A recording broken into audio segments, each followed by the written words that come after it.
Hello my dear students, ಹೇಗಿದ್ದೀರಾ ಎಲ್ಲರೂ? Welcome to Pallavi tutorials. ಮಕ್ಕಳ ಈ ಒಂದು ವಿಡಿಯೋದಲ್ಲಿ ಫಸ್ಟ್ PUC ಅಕೌಂಟೆನ್ಸಿಗೆ ಸಂಬಂಧಪಟ್ಟಾಗಿ ಇಂಪಾರ್ಟೆಂಟ್ ಒಂದು ಪ್ರಾಬ್ಲಮ್ನ ಹೇಳ್ಕೊಡ್ತಾ ಇದ್ದೀನಿ.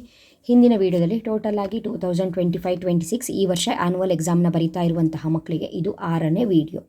ಫಸ್ಟು 5 ವೀಡಿಯೋಸ್ಗಳಲ್ಲಿ first video, second video, third video, fourth video 4 ವೀಡಿಯೋಗಳಲ್ಲಿ 2025 ಆ್ಯನ್ಯುವಲ್ ಎಕ್ಸಾಮಿನ ಕ್ವಶನ್ ಪೇಪರ್ಲಿರುವ ಕ್ವಶನ್ಸು, ಸೆಕೆಂಡ್ ವೀಡಿಯೋದಲ್ಲಿ 2024 ಆ್ಯನ್ಯುವಲ್ ಎಕ್ಸಾಮಿನ ಕ್ವಶನ್ಸು, ನೆಕ್ಸ್ಟು 2 ಮಾಡೆಲ್ ಪೇಪರ್ ಕ್ವಶನ್ಸ್ನೆಲ್ಲ ಅಪ್ಲೋಡ್ ಮಾಡಿದ್ದೀನಿ. ಆ ವಿಡಿಯೋನ ವಾಚ್ ಮಾಡ್ಕೊಬಂದರೆ MCQ ಯಾವುದು ಓದಬೇಕು, fill in the blanks, match the following, 1 mark 2 marks. 1 ಮಾರ್ಕಲ್ಲಿ ಎಕ್ಸ್ಪ್ಯಾಂಡ್ ಕೇಳಿದ್ರೆ ಯಾವುದು, ಟ್ರೂ ಆರ್ ಫಾಲ್ಸ್ ಕೇಳಿದ್ರೆ ಯಾವುದು, 2 ಮಾರ್ಕ್ಸಲ್ಲಿ ಡಿಫೈನ್ ಯಾವ್ದು ಕೇಳ್ತಾರೆ, ಟೈಪ್ಸ್ ಯಾವ್ದು ಕೇಳ್ತಾರೆ, ಇದೆಲ್ಲ ಇನ್ಫಾರ್ಮೇಷನ್ನ ಆಲ್ರೆಡಿ ಕೊಟ್ಟಿದ್ದೀನಿ. ನೆಕ್ಸ್ಟು 5th ವೀಡಿಯೋದಲ್ಲಿ ಟ್ರಯಲ್ ಬ್ಯಾಲೆನ್ಸ್ ಪ್ರಾಬ್ಲಮ್ನ ಯಾವ ರೀತಿಯಾಗಿ 6 ಮಾರ್ಕ್ಸ್ ತೊಗೊಳ್ಳೋದು, ಅದಕ್ಕೆ ರೂಲ್ಸ್ ಏನು ಅನ್ನೋದನ್ನು ಹೇಳ್ಕೊಟ್ಟಿದ್ದೀನಿ. ಆ ವಿಡಿಯೋನ ವಾಚ್ ಮಾಡಬೇಕು. ಸೊ ಟ್ರಯಲ್ ಬ್ಯಾಲೆನ್ಸ್ ಎಲ್ಲ ಪೇಪರಲ್ಲೂ ಕೂಡ 25th ಕ್ವಶನು ಟ್ರಯಲ್ ಬ್ಯಾಲೆನ್ಸೇ ಆಗಿರುತ್ತೆ. ನೋಡ್ಕೊಳ್ಳಿ, 25th ಟ್ರಯಲ್ ಬ್ಯಾಲೆನ್ಸ್ ಮುಗಿದಿದೆ. ಸೊ ಈ ಒಂದು ವಿಡಿಯೋದಲ್ಲಿ ನಿಮಗೆ ಈಸಿಯಾಗಿ 6 ಮಾರ್ಕ್ಸನ್ನ ತಗೊಳ್ಳುವಂತಹ ಬ್ಯಾಲೆನ್ಸ್ ಶೀಟ್ನ ಪ್ರಿಪೇರ್ ಮಾಡೋದು ಹೇಗೆ ಅನ್ನೋದನ್ನು ಹೇಳ್ಕೊಡ್ತಾ ಇದ್ದೀನಿ. ಇಲ್ಲಿದೆ ನೋಡಿ, 25 ಆದ್ರ ಮೇಲೆ 26th ಕ್ವಶನು. ಬಟ್ ಒಂದು ತಿಳ್ಕೊಂಡಿರಬೇಕು, ನಿಮಗೆ ಡೈರೆಕ್ಟಾಗಿ ಬ್ಯಾಲೆನ್ಸ್ ಶೀಟೇ ಕೇಳ್ತಾರೆ ಅಂತ ಹೇಳೋಕ್ಕಾಗಲ್ಲ. ಬ್ಯಾಲೆನ್ಸ್ ಶೀಟ್ ಆದರೂ ಕೇಳಬಹುದು, ಆರ್ ಟ್ರೇಡಿಂಗ್ ಅಕೌಂಟ್ ಆದರೂ ಕೇಳಬಹುದು.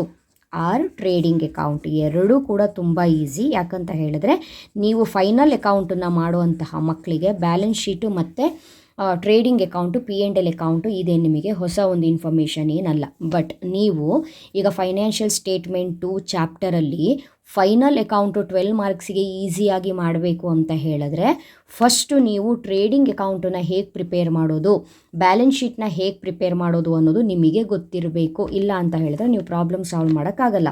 ಸದ್ಯಕ್ಕೆ ನನ್ನ ಹತ್ರ 4 ಪೇಪರ್ಗಳಿದೆ, ಕರೆಕ್ಟಾ? 2024-25 4 ಪೇಪರು, 2 ಆ್ಯನ್ಯುವಲ್ಲು, 2 ಮಾಡೆಲ್ ಪೇಪರ್ ಇದೆ, ಕರೆಕ್ಟ್ ಅಲ್ವಾ ಮಕ್ಕಳೇ? ಈ 4 ಪೇಪರನ್ನು ನೋಡಿದಾಗ 2ರಲ್ಲಿ ಕ್ರೆಡಿಟ್ ಇದೆ, 2ರಲ್ಲಿ ಬ್ಯಾಲೆನ್ಸ್ ಶೀಟ್ ಇದೆ. ಕ್ರೆಡಿಟ್ ಮೀನ್ಸ್ ಟ್ರೇಡಿಂಗ್ ಅಕೌಂಟ್ ಇದೆ, 2ರಲ್ಲಿ ಟ್ರೇಡಿಂಗ್ ಅಕೌಂಟ್ ಇದೆ, ಇನ್ನು 2ರಲ್ಲಿ ಬ್ಯಾಲೆನ್ಸ್ ಶೀಟ್ ಇದೆ. ಸದ್ಯಕ್ಕೆ ಈ ವಿಡಿಯೋದಲ್ಲಿ ಬ್ಯಾಲೆನ್ಸ್ ಶೀಟ್ನ ಹೇಗೆ ಪ್ರಿಪೇರ್ ಮಾಡೋದು ಅನ್ನೋದನ್ನು ಹೇಳ್ಕೊಡ್ತೀನಿ. ನೆಕ್ಸ್ಟ್ ವಿಡಿಯೋದಲ್ಲಿ ಟ್ರೇಡಿಂಗ್ ಅಕೌಂಟ್ ಹೇಗೆ ಪ್ರಿಪೇರ್ ಮಾಡೋದು ಅನ್ನೋದನ್ನು ಹೇಳ್ಕೊಡ್ತೀನಿ. ಓಕೆನಾ? ಇವಾಗ ನಮಗೆ ರಫ್ ವರ್ಕು, ಹಿಂದಿನ ಪ್ರಾಬ್ಲಮಲ್ಲಿ ಟ್ರಯಲ್ ಬ್ಯಾಲೆನ್ಸ್ ಹೇಳ್ಕೊಟ್ಟಿದ್ನಲ್ಲ, ಅದೇ ಟೆಕ್ನಿಕ್ ಇಲ್ಲಿ ಏನು ಅಂತ ಹೇಳಿದ್ರೆ, ಇವಾಗ ಬ್ಯಾಲೆನ್ಸ್ ಶೀಟ್ನ ಹೀಗೆ ಪ್ರಿಪೇರ್ ಮಾಡ್ತೀವಿ ಅಂತ ಅಂದ್ಕೊಂಡ್ರೆ ಕರೆಕ್ಟಾಗಿ ನೋಡ್ಕೊಳ್ಳಿ.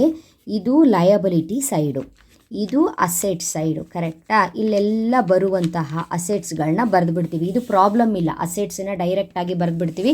ನಿಮಗೆ ಅದರಲ್ಲಿ ಕನ್ಫ್ಯೂಷನ್ಸ್ ಅಂತ ಏನೂ ಕ್ರಿಯೇಟ್ ಆಗಲ್ಲ. ಬಟ್ ಲಯಬಿಲಿಟಿಯಲ್ಲಿ ಕನ್ಫ್ಯೂಷನ್ ಕ್ರಿಯೇಟ್ ಮಾಡ್ಕೊಳ್ತೀರಿ. ಹೇಗೆ ಅಂದರೆ ಡೈರೆಕ್ಟಾಗಿ ನಿಮಗೆ capital, creditors, bills payable, bank loan ಕೊಟ್ಟುಬಿಟ್ರೆ ಅದು ಲಯಬಿಲಿಟಿ ಅಂತ ಬರೀತೀರಿ. ಆದರೆ ನೆಟ್ ಪ್ರಾಫಿಟ್ ಕೊಟ್ಟರೆ, ನೆಟ್ ಲಾಸ್ ಕೊಟ್ಟರೆ, ಡ್ರಾಯಿಂಗ್ಸ್ ಕೊಟ್ಟರೆ ಡೈರೆಕ್ಟಾಗಿ ನೀವು ಲಯಬಿಲಿಟಿ ಸೈಡ್ ಬರೆಯೋಕ್ಕೆ ಬರಲ್ಲ. ಹಾಗಾಗಿ ಈ ರೂಲ್ಸನ್ನು ತಿಳ್ಕೊಂಡಿರಿ.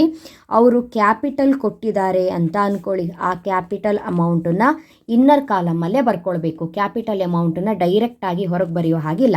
ನೆಕ್ಸ್ಟು ನೆಟ್ ಪ್ರಾಫಿಟ್ ಅಂತ ಕೊಟ್ಟಿದ್ದಾರೆ ಅಂತ ಅಂದ್ಕೊಳ್ಳಿ. ನೆಟ್ ಪ್ರಾಫಿಟ್ನ ಕೊಟ್ಟರೆ ಏನು ಮಾಡಬೇಕು? ಕ್ಯಾಪಿಟಲಿಗೆ ಆ್ಯಡ್ ಮಾಡಬೇಕು. ನೆಟ್ ಪ್ರಾಫಿಟ್ನ ಕ್ಯಾಪಿಟಲಿಗೆ ಆ್ಯಡ್ ಮಾಡಬೇಕು. ಆವಾಗ ಒಂದಿಷ್ಟು ಅಮೌಂಟ್ ಬರುತ್ತಲ್ಲ, ಆ ಅಮೌಂಟನ್ನ ಕೂಡ ಇನ್ನರ್ ಕಾಲಮಲ್ಲೇ ಇಟ್ಕೊಳ್ಬೇಕು. ಯಾಕಂತ ಹೇಳಿದ್ರೆ ಮತ್ತೆ ಪ್ರಾಬ್ಲಮ್ನ ನೋಡಬೇಕು. ಏನಾದರೂ ಡ್ರಾಯಿಂಗ್ಸ್ ಕೊಟ್ಟಿದ್ದರೆ ಆ ಡ್ರಾಯಿಂಗ್ಸನ್ನು ಲೆಸ್ ಮಾಡಬೇಕು. ಲೆಸ್ ಮಾಡಿ ಬಂದಿರೋ ಅಮೌಂಟನ್ನು ಔಟರ್ ಕಾಲಮಿಗೆ ಬರಿಬೇಕು. ಏನು ಮಾಡಿದ್ರಿ ಹೇಳಿ? ಈಗ ನಿಮಗೆ ಕೊಟ್ಟಿರೋ ಪ್ರಾಬ್ಲಮಲ್ಲಿ ಕ್ಯಾಪಿಟಲ್ ಇದೆ ಅಂದ್ಕೊಳ್ಳಿ, ನೆಟ್ ಪ್ರಾಫಿಟ್ ಇದೆ ಅಂದ್ಕೊಳ್ಳಿ, ಡ್ರಾಯಿಂಗ್ಸ್ ಇದೆ ಅಂದ್ಕೊಳ್ಳಿ. ಫಸ್ಟ್ ಕ್ಯಾಪಿಟಲ್ ಬರೀರಿ, ಅದಕ್ಕೆ ನೆಟ್ ಪ್ರಾಫಿಟ್ ಅಮೌಂಟನ್ನು ಸೇರಿಸಿ ಡ್ರಾಯಿಂಗ್ಸನ್ನು ಕಳೀರಿ. ಇಲ್ಲ, ಇವಾಗ ಏನು ಮಾಡಿದ್ರು, ಈ ರೀತಿ ಕೊಟ್ಟಿಲ್ಲ, ಕ್ಯಾಪಿಟಲ್ ಕೊಟ್ಟಿದ್ದಾರೆ, ಕ್ಯಾಪಿಟಲ್ ಕೊಟ್ಟುಬಿಟ್ಟು ನೆಟ್ ಲಾಸ್ ಕೊಟ್ಟಿದ್ದಾರೆ ಅಂತ ಅಂದ್ಕೊಳ್ಳಿ. ನೆಟ್ ಪ್ರಾಫಿಟ್ ಬದಲಿಗೆ ಏನು ಕೊಟ್ಟಿದ್ದಾರೆ? Net loss. ಕ್ಯಾಪಿಟಲ್ಗೆ ನೆಟ್ ಪ್ರಾಫಿಟ್ನ ಹೇಗೆ ಆ್ಯಡ್ ಮಾಡ್ತೀವೋ ಅದೇ ರೀತಿ ನೆಟ್ ಲಾಸ್ನ ಲೆಸ್ ಮಾಡಬೇಕಾಗತ್ತೆ. ಆಪೋಸಿಟ್, ನೆಟ್ ಲಾಸ್ನ ಏನು ಮಾಡಿದ್ವಿ? ಲೆಸ್ ಮಾಡಿದ್ವಿ. ಈಗ ಡ್ರಾಯಿಂಗ್ಸನ್ನು ಏನು ಮಾಡಬೇಕು? ಎಗೈನ್ ಅದು ಕೂಡ ಲೆಸ್. ಡ್ರಾಯಿಂಗ್ಸ್ ಆಲ್ವೇಸ್ ಲೆಸ್ಸು, ಅದು ಬೇರೆ ವಿಚಾರ. ನೆಟ್ ಪ್ರಾಫಿಟ್ಟು ನೆಟ್ ಲಾಸು ಬಂದಾಗ ನೋಡ್ಕೊಳ್ಬೇಕು. ನೆಟ್ ಪ್ರಾಫಿಟ್ನ ಆ್ಯಡ್ ಮಾಡಬೇಕು, ನೆಟ್ ಲಾಸ್ನ ಲೆಸ್ ಮಾಡಬೇಕು. ಇಷ್ಟು ಗೊತ್ತಿದ್ರೆ ಆಯಿತು. ಸಮ್ ಟೈಮ್ ಕೊಡ್ತಾರೆ ನೆಟ್ ಪ್ರಾಫಿಟ್ ಅಂತ ಕೊಡ್ತಾರೆ, ನೀವು ಆ ಅಮೌಂಟನ್ನು ಬರೀಲಿಕ್ಕೆ ಬರಲ್ಲ. ಓಕೆ ಅಲ್ವಾ? ಹಾಗಾಗಿ ಇಷ್ಟು ಇನ್ಫಾರ್ಮೇಷನ್ ಗೊತ್ತಿರಬೇಕು. ಹಾಗಾದರೆ ಇಲ್ಲಿ ಫಸ್ಟ್ ಪೇಪರಲ್ಲಿ ಏನು ಪ್ರಾಬ್ಲಮ್ ಕೊಟ್ಟಿದ್ದಾರೆ ಅಂತ ಹೇಳ್ಕೊಂಡು ನೋಡೋಣ. ನಿಮಗೆ ಈಸಿಯಾಗಿ ಮಾಡಿಬಿಡ್ತೀರಿ. ನಾನು ಇದೇ ಪ್ರಾಬ್ಲಮ್ನ ಹೇಳ್ತೀನಿ. ಇದರಲ್ಲಿ ಕ್ಯಾಪಿಟಲು, ನೆಟ್ ಪ್ರಾಫಿಟು ಎಲ್ಲ ಇದೆ. ಇದೇ ಪ್ರಾಬ್ಲಮ್ನ ಹೇಳ್ತೀನಿ. ಓಕೆ ಅಲ್ವಾ? ಫಸ್ಟು ಕಾಲಮ್ ಹಾಕ್ಕೊಳ್ಬೇಕು. ನೀಟಾಗಿ ಪೆನ್ಸಿಲಲ್ಲೇ ಕಾಲಮ್ನ ಹಾಕ್ಕೊಳ್ಳಿ. ಕಾಲಮ್ ಹಾಕ್ಕೊಂಡಾದ್ರ ಮೇಲೆ ಹೆಡ್ಡಿಂಗ್ನ ಬರಿಬೇಕು. ಹೆಡ್ಡಿಂಗ್ ಹೇಗೆ ಬರೀತೀರಿ? ಬ್ಯಾಲೆನ್ಸ್ ಶೀಟ್ ಅವರೇ ಕೊಟ್ಟಿದ್ದಾರೆ ಪ್ರಾಬ್ಲಮಲ್ಲಿ. ಯಾರು ಇಲ್ಲಿ ಕೊಟ್ಟಿದ್ದಾರೆ ನೋಡಿ, balance sheet as on 31st March 2022 ಅದನ್ನೇ ಬರೀರಿ. ಓಕೆ ಅಲ್ವಾ? ಬ್ಯಾಲೆನ್ಸ್ ಶೀಟ್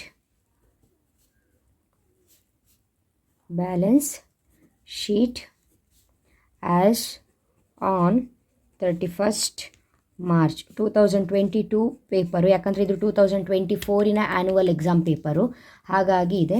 ನಾವಿದನ್ನೇನು ಮಾಡೋಣ, ಹೇಗಿದ್ರು 25ಗೆ ಆಗೋಗಿದೆಯಲ್ಲ, 25 ಅಂತ ತೊಗೊಳ್ಳೋಣ. ಕರೆಕ್ಟಾ? ಇದು ನೀವು ತೊಗೊಳ್ಳೋ ಹಾಗಿಲ್ಲ, ನಾನು ನಿಮಗೆ ಎಕ್ಸ್ಪ್ಲೈನ್ ಮಾಡೋಕ್ಕೆ. ಯಾಕಂತ ಹೇಳಿದ್ರೆ ಇದು ಫ್ರೆಶ್ ವೀಡಿಯೋ, ಈ ವರ್ಷ ಕಲಿತಾ ಇರುವಂಥ ಮಕ್ಕಳಿಗೆ ಇದು ಮಾಡಿರೋದು.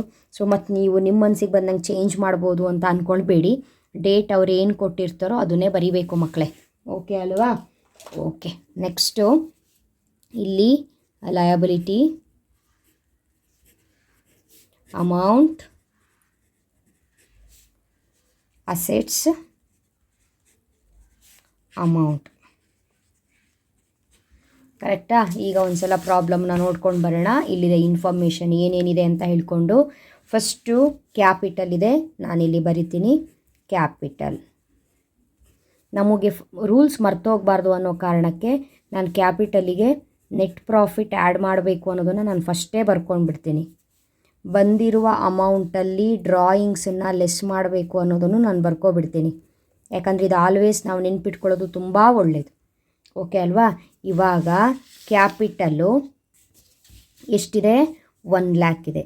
ಇನ್ನರ್ ಕಾಲಮಲ್ಲಿ 1 lakh ಅಂತ ಬರ್ಕೊಂಡ್ರ ಈ 1 lakhಗೆ ನೆಟ್ ಪ್ರಾಫಿಟ್ ಎಷ್ಟಿದೆ? ಇಲ್ಲಿ 40,000 ಇದೆ. 40,000 ಎಷ್ಟಾಯಿತು? 1,40,000 ಆಯಿತು. ನೋಡಿದ್ರೆ ಈ ಪ್ರಾಬ್ಲಮಲ್ಲಿ ಡ್ರಾಯಿಂಗ್ಸು ಕೂಡ ಕೊಟ್ಟಿದ್ದಾರೆ. ಸೊ 1 lakhಗೆ 40,000 ಸೇರಿಸಿದ್ರೆ ಎಷ್ಟು? 1,40,000 ಆಯಿತು. 1,40,000 ಆಯಿತು. 1 lakhಗೆ 40,000 ಸೇರಿಸಿದ್ರೆ 1,40,000 ಆಯಿತು. ಡ್ರಾಯಿಂಗ್ಸನ್ನೇನು ಮಾಡಬೇಕು? ಲೆಸ್ ಮಾಡಬೇಕು. 20,000 ಹೋದರೆ ಉಳಿಯೋದೆಷ್ಟು? 1,20,000. ನಾವು ಮಾಡಿರೋ ಪ್ರಾಬ್ಲಮ್ ಕರೆಕ್ಟ್ ಇದೆಯಲ್ಲ ಅಂತ ಚೆಕ್ ಮಾಡೋದು ಹೇಗೆ ಅಂದರೆ, ಎರಡು ಸೈಡು ಟ್ಯಾಲಿ ಆಗಬೇಕು. ಟ್ಯಾಲಿ ಆಗಿಲ್ಲ ಅಂದರೆ ನಾವು ಮಾಡಿರೋ ಪ್ರಾಬ್ಲಮ್ ರಾಂಗ್ ಅಂತ ಅರ್ಥ. ಓಕೆನಾ? 1,20,000 ಆಯಿತು. ಅಲ್ಲಿಗೆ ಕ್ಯಾಪಿಟಲ್ ಮುಗೀತು, ನೆಟ್ ಪ್ರಾಫಿಟ್ ಮುಗೀತು, ಡ್ರಾಯಿಂಗ್ಸ್ ಮುಗೀತು. ಇನ್ನೊಂದೇನಿದೆ? ಕ್ರೆಡಿಟಾರ್ಸು ಕೂಡ ಎಲ್ಲಿ ಬರ್ತಾರೆ? ಲಯಬಿಲಿಟಿ ಸೈಡೇ ಬರ್ತಾರೆ. ಹಾಗಾಗಿ ಕ್ರೆಡಿಟಾರ್ಸ್ ಅಂತ ಬರಿತೀನಿ. ಕ್ರೆಡಿಟಾರ್ಸಿನ ಅಮೌಂಟ್ ಎಷ್ಟು? 25,000. ಔಟರ್ ಕಾಲಮಿಗೆ ಡೈರೆಕ್ಟಾಗಿ ಬರಿತೀನಿ. ನೆಕ್ಸ್ಟ್ BOD ಅಂತ ಇದೆ. BOD ಅಂತ ಹೇಳಿದ್ರೆ ಏನು? Bank over draft also liability. So 10,000 ಇದೆ. ಆ 10,000 ಅಮೌಂಟನ್ನು ಬರಿತೀನಿ. ನೆಕ್ಸ್ಟು ಇಲ್ಲಿಗೆ ಮುಗೀತು. ಕ್ಯಾಶ್ ಇನ್ ಹ್ಯಾಂಡ್ ಇದೆ, ಸ್ಟಾಕ್ ಇದೆ, ಡೆಟಾರ್ಸ್ ಇದೆ, ಇನ್ವೆಸ್ಟ್ಮೆಂಟ್ ಇದೆ, ಬಿಲ್ಸ್ ರಿಸೀವಬಲ್ ಇದೆ. ಎಲ್ಲವೂ ಅಸೆಟ್ಟು. ಹಾಗಾಗಿ ಈ ಕಡೆ ನಾನು ಕ್ಲೋಸ್ ಮಾಡಿದೆ, ಮುಗೀತು. ಈ ಕಡೆ ಬಂದರೆ ತಗೊಳ್ಳಿ, ಒಂದೊಂದೇ ತಗೊಳ್ಳಿ, ಏನೇನಿದೆ ಅದನ್ನು ಬರ್ಕೊಳ್ಳಿ. ಕ್ಯಾಶ್ ಇನ್ ಹ್ಯಾಂಡ್ ಇದೆ. ಅಮೌಂಟು ಕ್ಯಾಶ್ ಇನ್ ಹ್ಯಾಂಡಿಂದು 30,000. Cash in hand 30,000. ಸ್ಟಾಕ್ ಇದೆ ಸೆಕೆಂಡ್. ನೆಕ್ಸ್ಟು ಡೆಟಾರ್ಸ್.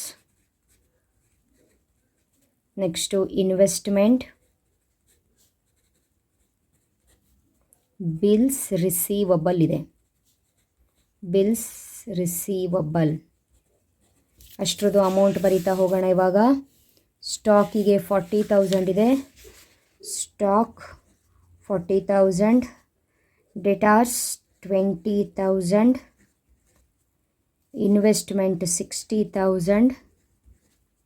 Bills receivable 5,000.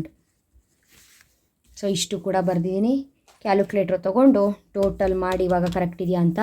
ಇಲ್ಲಿ ಔಟರ್ ಕಾಲಮಿಗೆ ಎಷ್ಟು ಬಂದಿದೆ? ನೆಟ್ ಪ್ರಾಫಿಟ್ನ ಆ್ಯಡ್ ಮಾಡಿ ಡ್ರಾಯಿಂಗ್ಸನ್ನ ಲೆಸ್ ಮಾಡಿರೋದು ಕರೆಕ್ಟ್ ಅಲ್ಲ? 1,20,000. 1,20,000 ಪ್ಲಸ್ 25,000 ಪ್ಲಸ್ 10,000 ಎಷ್ಟಾಯಿತು? 1,55,000 ಆಯಿತು. 1,55,000. ಆ ಕಡೆಯೂ ಎಷ್ಟು ಬರಬೇಕೀಗ? 1,55,000 ಬರಬೇಕು. ಈ ಕಡೆ ಮಾಡೋಣ. ಓಕೆನಾ? 30,000 ಪ್ಲಸ್ 40,000 20,000 60,000 5,000. 1,55,000. ಕರೆಕ್ಟ್ ಬಂತಾ? ಸೊ ಇಲ್ಲಿಗೆ ಏನು ಮುಗೀತು? ಬ್ಯಾಲೆನ್ಸ್ ಶೀಟು ಮುಗೀತು. ನೆಕ್ಸ್ಟು 2025 ಆ್ಯನ್ಯುವಲ್ ಎಕ್ಸಾಮಲ್ಲಿ ಕೇಳಿರುವಂತಹ ಬ್ಯಾಲೆನ್ಸ್ ಶೀಟು ನೋಡಿ.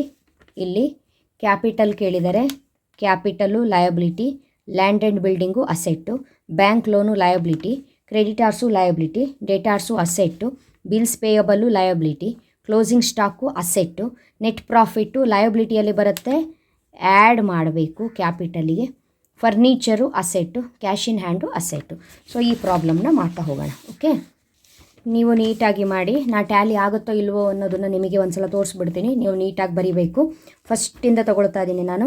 ಇಲ್ಲಿ liability, amount, asset, assets, amount ನೀಟಾಗಿ ಬರ್ಕೊಳ್ತೀರಲ್ವಾ? ಓಕೆ, ನಾನು ಫಸ್ಟ್ ಹೇಗೆ ತೋರಿಸ್ದೆ ಹಾಗೆ ನೀಟಾಗಿ ಬರ್ಕೊಳ್ಬೇಕು. ಸೊ ಕ್ಯಾಪಿಟಲ್ ಇದೆ, ಕ್ಯಾಪಿಟಲ್ನ ಬರ್ಕೊಳ್ತಾ ಇದ್ದೀನಿ. 50,000 ಇದೆ ಕ್ಯಾಪಿಟಲ್ಲು, ಕರೆಕ್ಟ್ ಅಲ್ವಾ? ಕ್ಯಾಪಿಟಲಿಗೆ add net profit. Net profit ಎಷ್ಟಿದೆ? 25,000 ಇದೆ. 25,000 ರೂಲ್ಸ್ ಗೊತ್ತಿದ್ರು ಪಟ ಮಾಡ್ಕೊಂಡು ಹೋಗಿಬಿಡ್ಬೋದು. 75,000 ಆಯಿತು. ಮೈನಸ್ಸು ಡ್ರಾಯಿಂಗ್ಸ್ ಇದೆ. ಲೆಕ್ಕದಲ್ಲಿ ನೋಡಿ, ಎಲ್ಲರೂ ಡ್ರಾಯಿಂಗ್ಸ್ ಇದೆಯಾ ನೋಡಿ, ಎಲ್ಲೂ ಕೂಡ ಇಲ್ಲ. ಸೊ ಡೈರೆಕ್ಟಾಗಿ ನೀವು 75,000ನ ಔಟರ್ ಕಾಲಮಿಗೆ ಇಡ್ಬೋದು. ನೆಕ್ಸ್ಟು ಲ್ಯಾಂಡ್ ಆ್ಯಂಡ್ ಬಿಲ್ಡಿಂಗ್ ಅಂತ ಇದೆ, 50,000 ಬರೀರಿ. ಬ್ಯಾಂಕ್ ಲೋನ್ ಇದೆ, ಲಯಬಿಲಿಟಿ ಬ್ಯಾಂಕ್ ಲೋನು 20,000 ಬರುತ್ತೆ. ಕ್ರೆಡಿಟಾರ್ಸ್ ಇದ್ದಾರೆ 30,000 ಲಯಬಿಲಿಟಿ. ಡೆಟಾರ್ಸ್ ಇದ್ದಾರೆ ಇಲ್ಲಿ, ಡೆಟಾರ್ಸು ಅಸೆಟ್ಟು 55,000 ಬರ್ತಾರೆ. ನೆಕ್ಸ್ಟು ಬಿಲ್ಸ್ ಪೇಯಬಲ್ ಇದ್ದಾರೆ ಇಲ್ಲಿ. ಬಿಲ್ಸ್ ಪೇಯಬಲ್ ಅಂತ ಹೇಳಿದ್ರೆ ಲಯಬಿಲಿಟಿ, ಬಿಲ್ಸ್ ಪೇಯಬಲಿನ ಅಮೌಂಟು 5,000 ಇದೆ. ಸೊ 5,000 ಬರೀರಿ.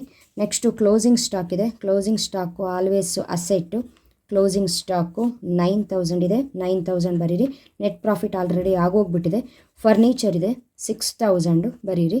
ಕ್ಯಾಶ್ ಇನ್ ಹ್ಯಾಂಡ್ ಇದೆ, ಸೊ 10,000 ಇದೆ, ಬರೆದುಬಿಡಿ. ಸೊ ಇದಿಷ್ಟನ್ನ ಇವಾಗ ಟೋಟಲ್ ಮಾಡಿದಾಗ ಏನಾಗಿರಬೇಕು? ಕರೆಕ್ಟ್ ಬಂದಿರಬೇಕು ಅಮೌಂಟ್, ಅಷ್ಟೇ ತಾನೇ? ಇವಾಗ ನೋಡಿ, ಇಲ್ಲಿರೋ ಅಮೌಂಟನ್ನು ನೋಡ್ತಾ ಹೋಗಿ. 75,000 ಪ್ಲಸ್ 20,000 ಪ್ಲಸ್ 30,000 ಪ್ಲಸ್ 5,000 1,30,000 ಬರ್ತಾಯಿದೆ. 1,30,000 ಬರ್ತಾಯಿದೆ. ಈ ಕಡೆಯೂ ಕೂಡ ಅಷ್ಟೇ ಬರುತ್ತೆ ನೋಡಬೇಕು. ಫಸ್ಟ್ ಒಂದು 50,000 ಪ್ಲಸ್ 55,000 ಪ್ಲಸ್ 9,000 ಪ್ಲಸ್ 6,000 ಪ್ಲಸ್ 10,000 1,30,000 ಕಾಣಿಸ್ತಾ ಇದೆಯಾ? 1,30,000. ಸೊ ಎರಡು ಸೈಡು 1,30,000 ಬಂತು. ಇದನ್ನು ನೀಟಾಗಿ ಮಾಡಿ ನೀವು ಪ್ರೆಸೆಂಟ್ ಮಾಡೋದಷ್ಟೇ ನಿಮ್ಮ ಕೆಲಸ. ಓಕೆ ಅಲ್ವಾ? ಈ ರೀತಿಯಾಗಿ ಮಾಡಬೇಕು. ಮಾಡಿರೋ ಪ್ರಾಬ್ಲಮ್ಮು ಟ್ಯಾಲಿ ಆಗಬೇಕು. ಸೊ 12 ಮಿನಿಟ್ಸ್ 13 ಮಿನಿಟ್ಸಿಗೆ ಬಂತು ವೀಡಿಯೋ. ಸೊ ಇದು 2 ಪ್ರಾಬ್ಲಮ್ನ ಹೇಳ್ಕೊಟ್ಟಿದ್ದೀನಿ. ಬ್ಯಾಲೆನ್ಸ್ ಶೀಟ್ನ ಈಸಿಯಾಗಿ ಮಾಡ್ಬೋದು. ರೂಲ್ಸ್ ಗೊತ್ತಾಯಿತು ಅಂತ ಅಂದ್ಕೊಂಡಿದ್ದೀನಿ. ಸೊ ಬ್ಯಾಲೆನ್ಸ್ ಶೀಟ್ ಪ್ರಾಬ್ಲಮ್ನ, ಟ್ರಯಲ್ ಬ್ಯಾಲೆನ್ಸ್ ಪ್ರಾಬ್ಲಮ್ನ ಯಾವುದೇ ಕಾರಣಕ್ಕೂ ಬಿಟ್ಟು ಬರಬೇಡಿ, ನೀಟಾಗಿ ಕಲ್ತ್ಕೊಳ್ಳಿ. 2 ಪ್ರಾಬ್ಲಮ್ ಆಯಿತು. ನೀವು ಅಟೆಂಡ್ ಮಾಡಬೇಕಾದ್ರೆ 3, ಬಟ್ ಕ್ಲಾಸಿಫಿಕೇಷನು ಈಸಿ ಇರುತ್ತೆ, ಪೆಟಿ ಕ್ಯಾಶ್ ಬುಕ್ಕು ಈಸಿ ಇರುತ್ತೆ, ಪರ್ಚೇಸ್ ಬುಕ್ಕು, ಸೇಲ್ಸ್ ಬುಕ್ಕು ಯಾವುದೇ ಕೇಳಿದ್ರು ಈಸಿ ಇರುತ್ತೆ. ಸೊ ಫಸ್ಟ್ PUC ಅಕೌಂಟೆನ್ಸಿ ತುಂಬ ಈಸಿ, ಹಾಗೆ ಕಂಪೇರ್ ಮಾಡೋಕ್ಕೆ ನೋಡಿದ್ರೆ ಈಸಿಯಾಗಿ ಕಲ್ತ್ಕೊಳ್ಳಿ. ನೆಕ್ಸ್ಟ್ ವೀಡಿಯೋದಲ್ಲಿ ಸೊ ಇನ್ನೊಂದು ಪ್ರಾಬ್ಲಮ್ ಒಂದಿಗೆ ಮತ್ತೆ ಹೇಳ್ಕೊಡ್ತೀನಿ. 4 ಪೇಪರಲ್ಲೂ ಯಾವ್ಯಾವ ಟಾಪಿಕ್ ಇದೆ ಅಂತ ನೋಡಿಕೊಂಡು ಅನಲೈಸ್ ಮಾಡಿ ಒಂದು ಇಂಪಾರ್ಟೆಂಟ್ ಪ್ರಾಬ್ಲಮ್ನ ಹೇಳ್ಕೊಡ್ತೀನಿ. ಸೊ ಇವತ್ತಿನ ನಿಮಗೆ 6 ಮಾರ್ಕ್ಸೇ ಆಗಿಬಿಡುತ್ತೆ.